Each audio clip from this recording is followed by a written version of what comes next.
right, well, good afternoon, everyone. I think it's Tuesday. All right, just a few things on the top here, and then I'll get right to your questions. As we announced yesterday, Secretary Austin will depart this Friday for a trip to both Japan and the Philippines. This will be his 11th visit to the Indo-Pacific region as Secretary of Defense. In Tokyo, the Secretary will participate in the 2024 U.S.-Japan Security Consultative Committee and a historic trilateral ministerial meeting with Japan and South Korea. He'll also meet with senior Japanese officials. In Manila, Secretary Austin and Secretary of State Antony Blinken will participate in the 4th U.S.-Philippines 2+2 ministerial dialogue with their Philippine counterparts. The trip underscores the U.S. commitment to strengthening alliances in the Indo-Pacific region for peace and stability. And following his return from the Indo-Pacific, Secretary Austin and Secretary Blinken will host their Australian counterparts in Annapolis, Maryland on August 6th for the 2024 Australia-U.S. ministerial consultations. We'll have much more to provide on the Secretary's upcoming trip and the Australia-U.S. ministerial consultations in the near future. Separately, Secretary Austin hosted Estonian Minister of Defense Hanno Pevkur here at the Pentagon earlier today to discuss a range of regional and bilateral issues. The discussions underscored the importance of maintaining NATO alliance unity and countering Russian aggression in Ukraine. The two leaders also emphasized the need to strengthen NATO's credible deterrence and defense, highlighting the importance of continued joint exercises to enhance interoperability and efficiency between military forces. Additionally, they discussed the U.S. commitment to a persistent rotational presence in the Baltics, increased defense production to support Ukraine and replenish allied munitions and equipment stocks, and the outcomes of the recent Washington NATO summit. A readout of the meeting will be posted to the DoD website. Secretary Austin also spoke by phone today with Ukrainian Minister of Defense Rustem Umerov. During the call, the Secretary reaffirmed the unwavering support of the United States for Ukraine in the face of Russian aggression. The two leaders also discussed the outcomes of the NATO summit in Washington and the steps allies are taking to support Ukraine. Minister Umerov provided Secretary Austin an update of dynamics on the ground in Ukraine as Ukraine's forces bravely continue to fight Russian aggression. A readout will be posted to defense.gov later today. And finally, the 2024 U.S.-Iraq Joint Security Cooperation Dialogue concludes today after 2 days of senior-level working group meetings and dialogue exchange focused on both nations' commitment to strengthening our important bilateral strategic relationship. Secretary Austin will host Iraqi Minister of Defense Thabit al-Abbasi in the Pentagon this afternoon to discuss the U.S.-Iraq bilateral defense relationship and the efforts of the Joint Security Cooperation Dialogue and Higher Military Commission. We'll provide readouts of both of these as soon as they become available. And with that, glad to take your questions. I know we've got AP on the phone, so we'll go to Tara Kopp. Hello, thank you. I wanted to know if Secretary Austin will be sitting in on any meetings between Netanyahu and White House officials this week, and if any discussions are on the table about increased weapons for Israel, either offensive weapons in Gaza or increased defense weapons like for Iron Dome. Thanks. Yeah, thanks, Tara. I don't have any meetings to read out at this time. If with the Secretary and the Prime Minister, if that changes, certainly we'll let you know. And nothing to announce at this time in terms of any additional security assistance or increased FMS. Is the 2,000-pound bomb still held up? Is that still the one shipment that has not been sent to Israel? Correct. There's the one shipment of 2,000-pound bombs that is still paused. Right, go to Idris. Just on the Iraq meeting between Iraqi and U.S. officials, is there a sort of goal to have some sort of agreement by the end of the meetings, by the end of the visit by the Iraqi minister, on the transition away from the coalition to a bilateral relationship, or is that something that doesn't need to happen as a result of the meetings? Yeah, so again, we'll have a readout in terms of the outcomes of the Joint Security Cooperation Dialogue, and really, as we've talked about before, so kind of two separate things, all interrelated. The JSCD, I have to use an acronym because this is the DoD, is as a forum by where we can discuss our bilateral security relationship. Of course, the Higher Military Commission was created out of last year's Joint Security Cooperation Dialogue. And so really what they do, Idris, is they provide a forum to discuss not only our bilateral security relationship, but in the context of the coalition in Iraq, what the transition of that will look like going forward.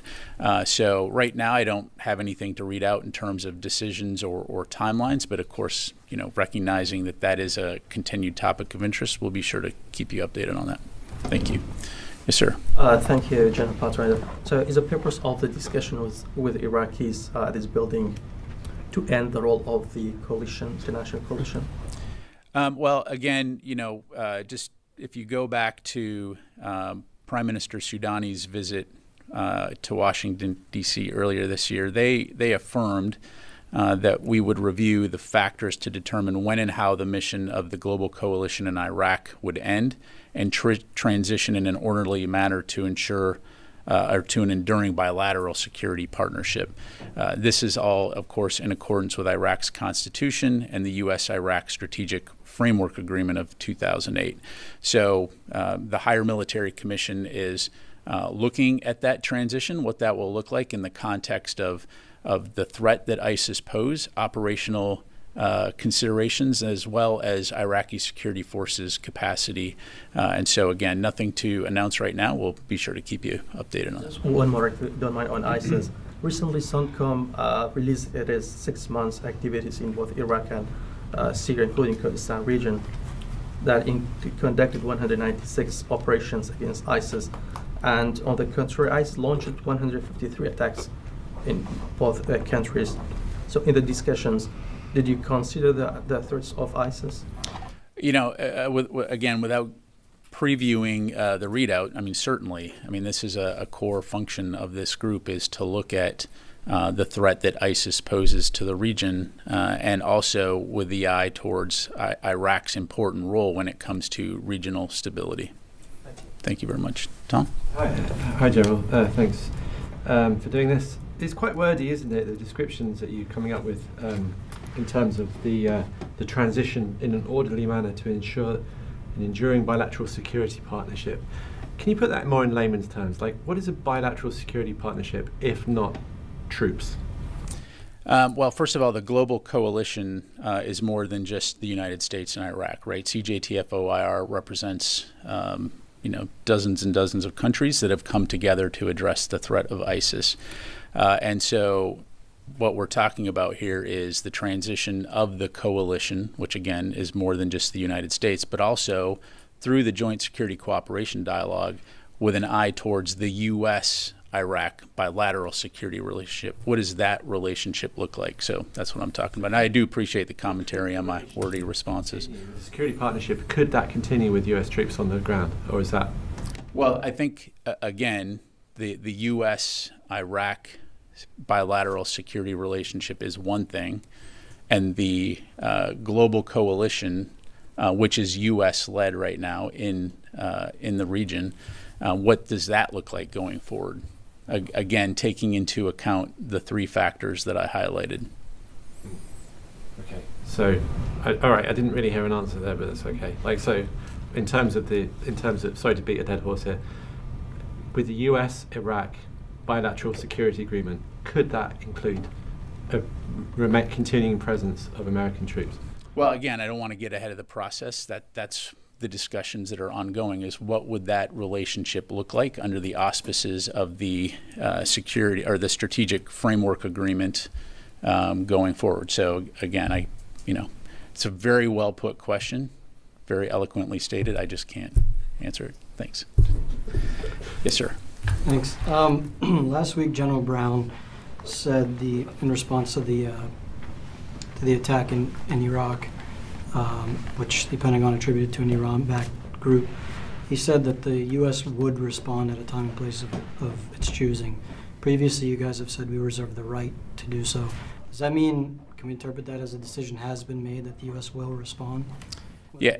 into specifics. Yeah, thanks for the question, Joseph. So, I'm not going to forecast or telegraph any potential future operations. I think what the chairman was saying, and he's right, is that we always reserve the right to respond at a time and place of our choosing, and that we will put the protection of our forces first and foremost, the safety of our forces. So I'll just leave it there. And then secondly, the Yemen's Houthis this morning have put out a new list of targets that they may attack in Israel.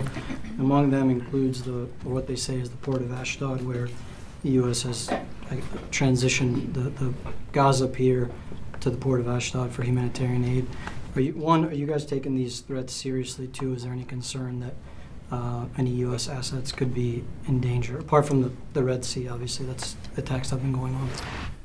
So a couple things. So I think as demonstrated by our actions in the region, we're absolutely taking any Houthi threats seriously and continue to work with allies and partners to degrade and disrupt their capability to launch attacks in the Red Sea and in the region. As it relates to the potential impact on U.S. forces, as I just highlighted, we'll take all necessary measures to ensure that our forces are protected and take appropriate actions. But again, I won't get into potential future actions. Quickly, sources have told us that the U.S. shot down either drones or missiles as part of the Houthi attack on Tel Aviv, where one drone obviously got through. Can you confirm or deny that the U.S. shot down any or helped in the self-defense? Yeah, I don't have anything to provide beyond what CENTCOM has already put out in their daily CENTCOM updates. So just leave it there. Let me just go to the phone here real quick. WTOP, JJ Green. Yeah, General, thank you for this opportunity. Earlier today, BBC reported NATO Chief Stoltenberg said that Europe should be prepared for a decade of war in Ukraine. A decade of war is, I'm not sure that the West is prepared for that, but I'm wondering how long is the Pentagon prepared to stand by Ukraine, considering the statement and the conditions on the ground? Yeah, thanks, JJ. Well, I think our leadership has been clear on this, that we're going to stand by Ukraine. We're going to support their security and their inherent right to defend themselves. Of course, no one wants to see this war continue, but as long as Russia continues to occupy sovereign Ukrainian territory, and as long as the Ukrainians continue to fight against Russian aggression and for freedom, the United States will continue to support, as we've done since the beginning of Russia's illegal invasion. And as you've heard Secretary Austin say, Ukraine matters. The security of Ukraine matters, because if Russia is allowed to succeed in Ukraine, they won't stop there. And so this is, of course, of vital importance in terms of not only European security, but U.S. and international security. Thank you. Come back there. Yes, ma'am. Back to the Iraqi and U.S. bilateral meeting. During the process of estimation to determine the capability of the Iraqi forces, do you think that now it's time to have the U.S. troops withdrawal from Iraq based on the capability of the Iraqi forces now? Well, again, I won't get ahead of the discussions within the Higher Military Commission and their recommendations to the senior leaders of both of our countries, Iraq and the United States. So again, we'll continue to keep you updated on that front. The United States is committed to having a continuing bilateral security cooperation relationship with Iraq. We are fully supportive of Iraq and its important role in regional stability, and greatly respect Iraq as a partner, and also respect Iraq's sovereignty. So again, we'll have much more to provide in the near future.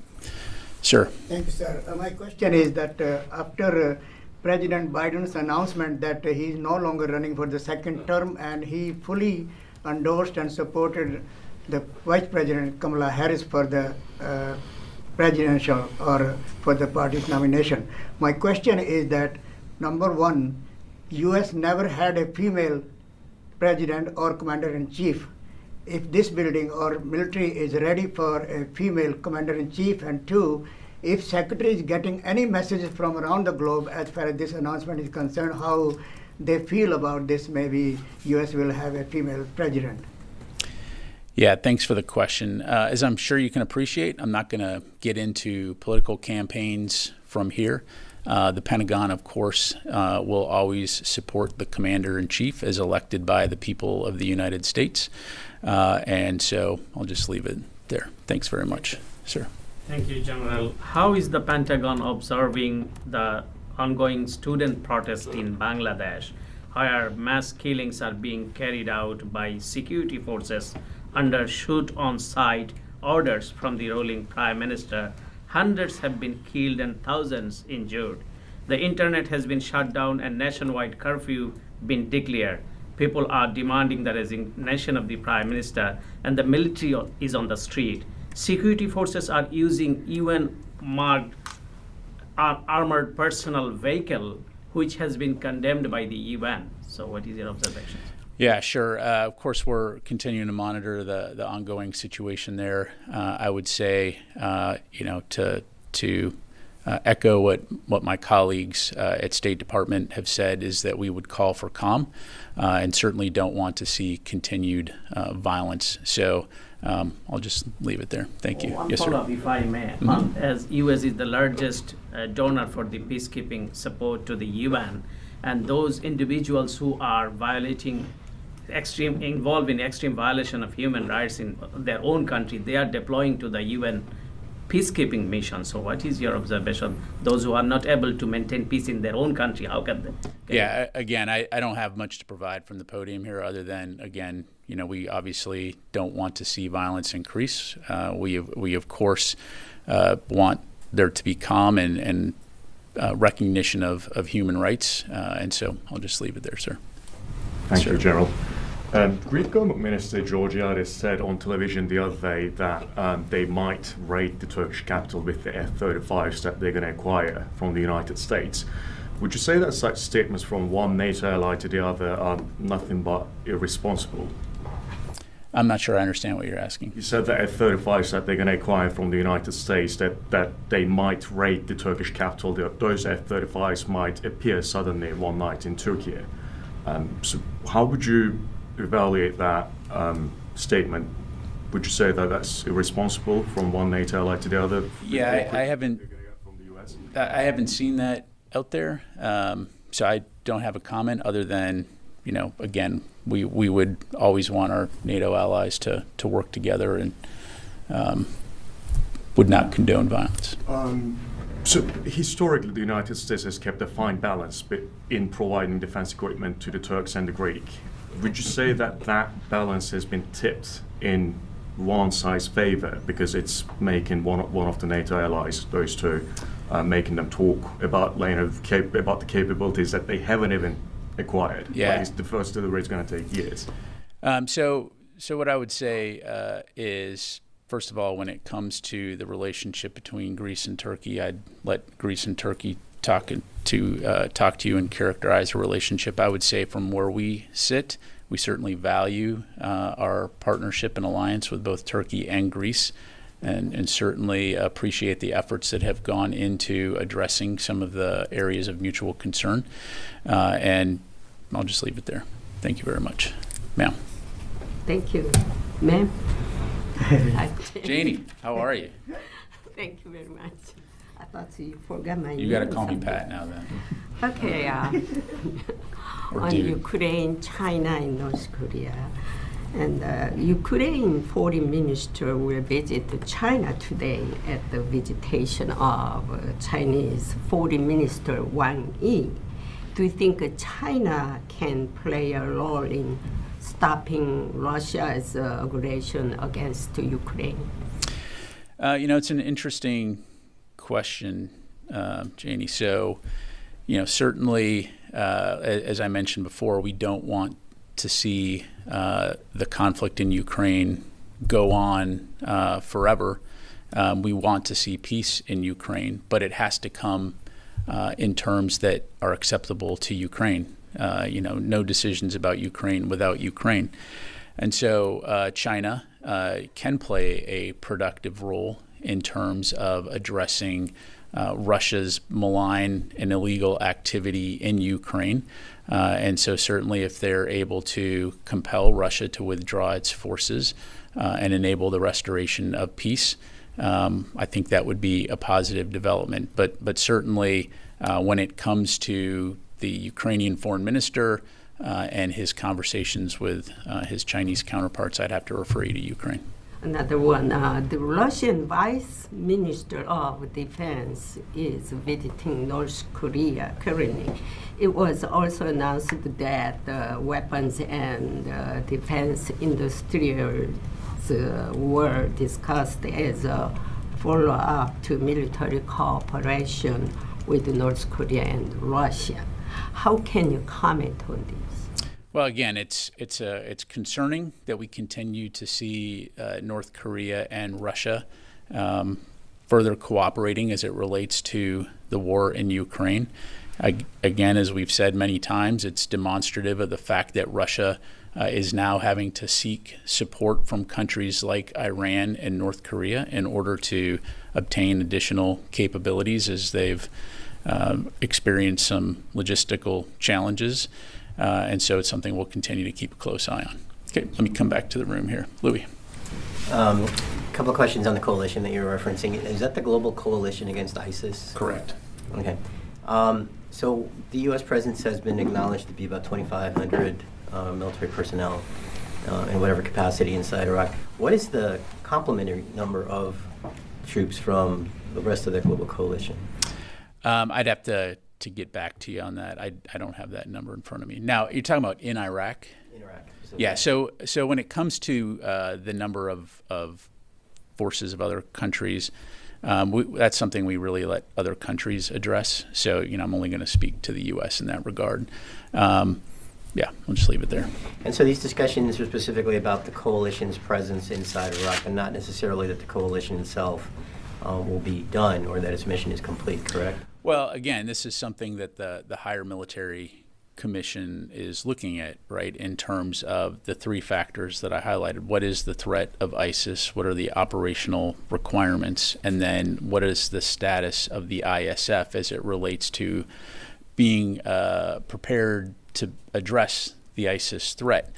And so that's not to say that members of the coalition can't play an important role, whatever that may be, as it relates to Iraq's preferences in terms of addressing ISIS. And so that's part of those discussions. Again, recognizing the fact that it's not just the United States. This is an international coalition that 10 years ago came together to defeat ISIS. And so part of this is ensuring that ISIS can't resurge. We know that they remain committed to resurging, and we know that they remain committed to directing and inspiring attacks. And so I think it's a very positive development that the HMC as a forum is able to come together and look at this holistically, also with an eye towards our own U.S.-Iraq bilateral security relationship. And if I could switch gears towards JLOTS, since we're close to the 31st, which is the end of the authorization date, are those components now heading back to the U.S., or when can we expect them to? So the JLOTS components are being packed up. I'm not going to, for operation security reasons and policy reasons, I'm not going to get into specific redeployment timelines. But as we briefed recently, as Admiral Cooper from Pentagon Brief recently, the JLOTS mission has concluded. He said mission complete. I'm saying it has concluded. Thank you. Thank you. Jared. So just if I could follow up on Joe's question, how concerned is the department that these Israeli strikes in Yemen and vice versa could lead to additional escalation, or is there confidence within the department that this is still largely contained? Yeah, so a couple things here. So again, we've always been concerned about regional escalation and remain so, and so we'll continue to do, take appropriate steps to deter potential an expansion of regional conflict, both through our force presence, but also importantly through diplomatic means. I think you heard the Israelis say they had been targeted by the Houthis over 200 times.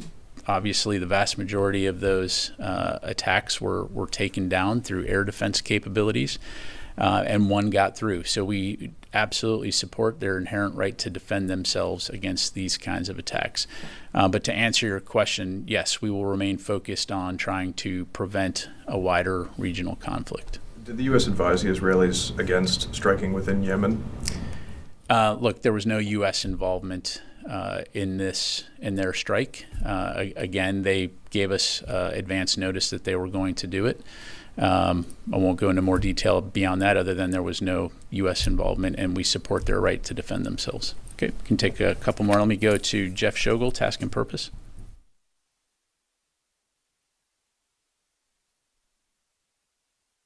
Are you there? Okay, nothing heard. All right, thanks very much, everybody. Appreciate your time today.